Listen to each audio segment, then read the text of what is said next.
Now we're going to sew on a traditional hook and eye. So I first want to show you the difference between hooks and eyes and hooks and bars. So you can see this large silver hook and eye here is the traditional shape. The eye looks sort of like a horseshoe and has these two circular loops on the end. I have a much smaller version, and yes, they come in lots and lots of different sizes, that I have a hook with both the eye piece, you can see this piece here is just a smaller version of the other eye, and then a bar. So a bar is similar to the skirt bar, only much, much smaller, obviously, and there's only one circular loop on the end as opposed to two with the skirt hook and eye. So that's how you can distinguish the difference. And hooks can go in either eyes or bars. You will never sew on all three to use on a functional garment. You will either choose one or the other based upon where you're putting this on the garment and how you want it to function. Usually we're choosing the bars on things that want to lie flatter and that we have space to overlap them. So if we're putting it on a waistband or the edge of a neckline, we've got a little bit of space for that fabric to overlap.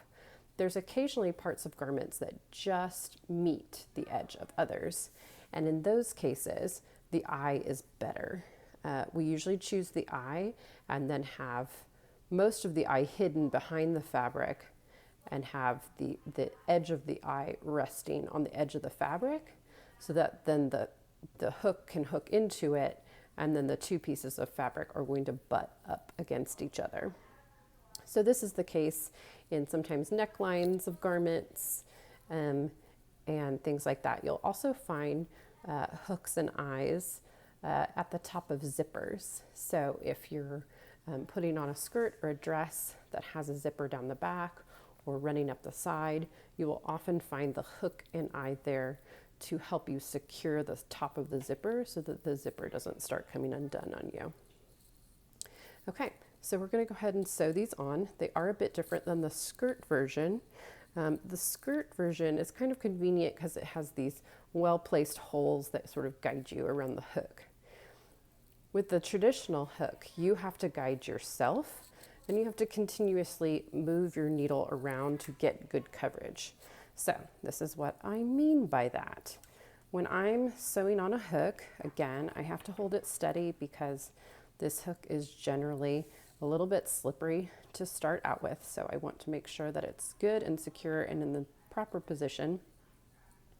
And I'm going to start at the corner where the big part of the hook meets the loop at the bottom.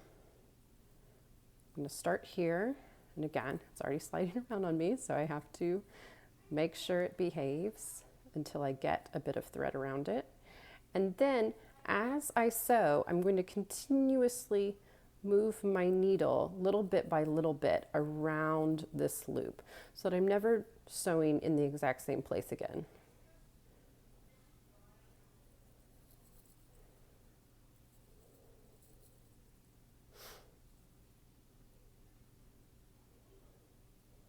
You do have to be patient. It takes a bit more time, especially if you have a large hook like I do here for my demonstration purposes.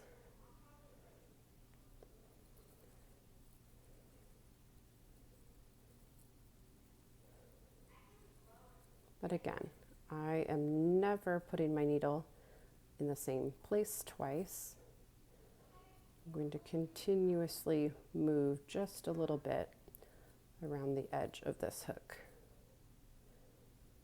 You can see the thread start to wrap around, and it can be quite satisfying for those of us who like to be able to cover all of this metal with the thread.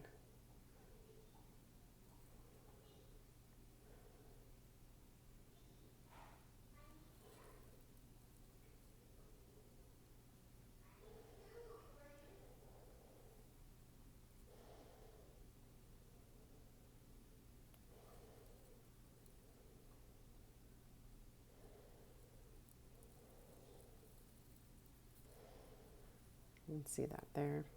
So it's becoming pretty well covered. As I get closer and closer to the center where the next loop is going to start, I can simply put my needle here in the center and then start to go into the second loop.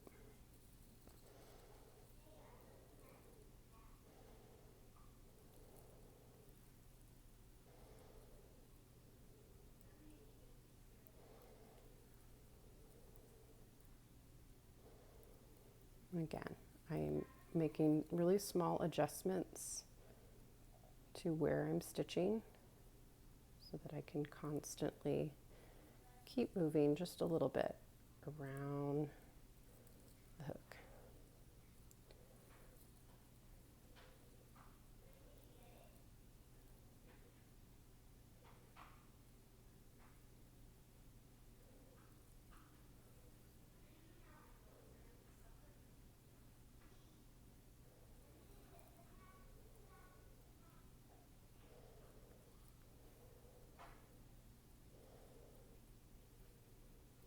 Okay, once I get close to the corner, and this is pretty well covered in thread, you can see that there, then I have to do one more thing. It is not complete, and like the skirt hook, we want to anchor the end of the hook.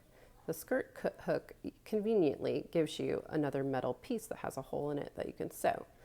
The traditional hook does not do that, and if we don't sew the end of this hook down, then it will do exactly this, and it will flip and it will flop and it will drive us completely insane. Also, typically the edge of the garment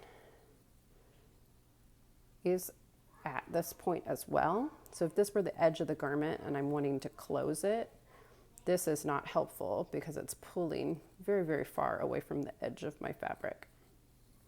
So I want to anchor it.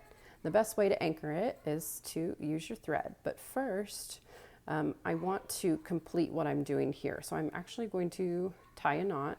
So I'm taking a small bit of thread. I'm not going to use the loop that forms to tie my knot because jumping over metal is a bad idea. It's too great of a distance. So I'm going to pull flat. Then make a second stitch just outside and use this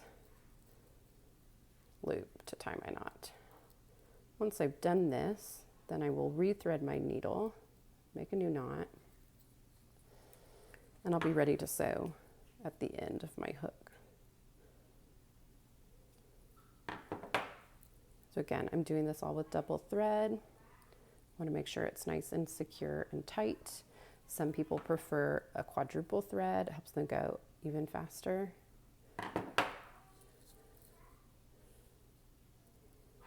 When I'm ready to sew, at the end of the hook, I'm going to make a very small stitch, just taking a small bit of the fabric there, right at the end of the hook. Pull, and this might kind of remind you of sewing buttons a little bit, if you're crossing something, but it's a little bit different. Make a small stitch, pull, and you can see the thread that's laying across the base of that hook there. Put my thread back. And again, I'm making really, really small stitches. There's not much thread in the fabric itself, but it's being anchored pretty well by placing the thread across the metal and then making a stitch just outside. So I'll do this a handful of times to make sure this is nice and secure. Again, a good rule of thumb is 5 or 6, just to be safe. And when I'm ready to be done, I'm going to make a stitch, let it lay flat, pull all the way. Oops. I need to go back over. Okay. Then make a second stitch just outside your hook that you will then use the loop to tie your knot.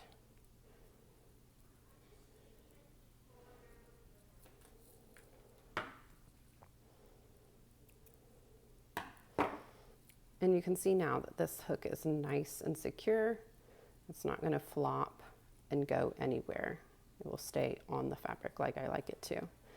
When I need to sew my eye, I am sewing just around the loops, and I'm not going to go down here at the end and secure the eye. That would negate the function of the eye because the hook needs to come into the middle of the eye. So you need to just make sure that you, like the hook, are traveling around those circular loops and sewing all of that completely. So it's really the same idea. You just avoid the end so that you don't stop your hook from going through.